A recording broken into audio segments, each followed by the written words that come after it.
दर्यापूर शहरातील चंद्रभागा नदीवरील आशा मनीषा मंदिर परिसरात सुरू असलेल्या नदी खोलीकरणाच्या कामावर गंभीर प्रश्नचिन्ह उपस्थित करण्यात आलाय। मंदिर परिसरातील पुलाजवळ दरवर्षी पावसाळ्यात पाण्याच्या प्रवाहासोबत मोठ्या प्रमाणात कचरा, झाडांच्या फांद्या आणि इतर साहित्य अडकत असल्यानं पुलाच्या सुरक्षेचा प्रश्न निर्माण होत असल्याचं कारण पुढे करत मंदिराच्या कार्यकर्त्यांनी नदीचं खोलीकरण करण्याची मागणी प्रशासनाकडे केली होती।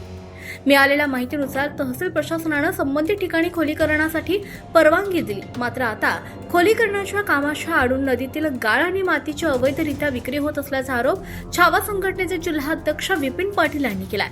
नदी पात्रातून काढण्यात येणारी माती आणि गाळ ट्रॅक्टरद्वारे वाहतूक करून विकला जात असून एका ट्रॅक्टर मागे 400 ते 500 रुपये दर आकारला जात असल्याचा दावा छावा संघटनेनं केलाय। दररोज मोठ्या प्रमाणात ट्रॅक्टरद्वारे मातीची वाहतूक होत असल्याचं देखील स्थानिक नागरिकांचं म्हणणं आहे। या प्रकारची माहिती मिळाल्यानंतर छावा संघटनेचे जिल्हाध्यक्ष विपिन पाटील गावंडे यांनी घटनास्थळी पाहणी केली। त्या ठिकाणी हे चित्र त्यांना स्पष्टपणे दिसून आलं। तसंच महसूल विभागाच्या अधिकाऱ्यांना देखील याबाबत माहिती देण्यात आल्याचं सांगण्यात येत आहे।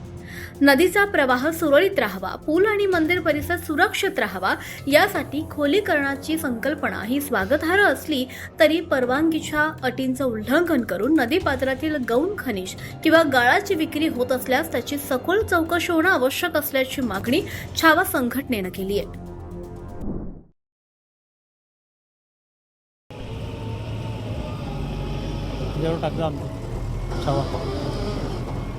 नमस्कार सर।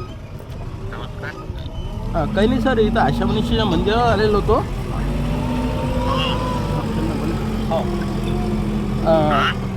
इथे हे नदीचे खोलीकरण चालू आहे सर। हो, तर आपण एनओसी दिलेली आहे म्हणजे नदीचे खोलीकरण करायसाठी, पण हे खोलीकरण अलग ठिकाणी करून राहिले आणि माती विकून राहिले। माझ्याकडे व्हिडिओ आहेत, मी आता बनवला।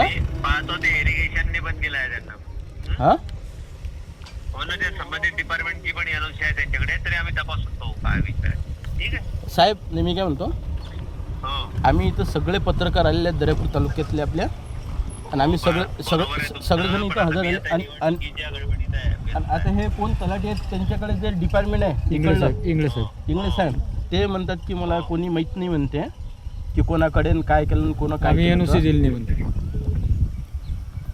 ठीक आहे, मी सध्या आहे निवडणुकीच्या याच्यात व्यस्त, मला 4 वाजता आहे संपवायचं आहे, मी पाहतो तुमचं। 5 वाजता भेटेल का? ठीक आहे सर, मग तुम्ही फोन करसाल मला।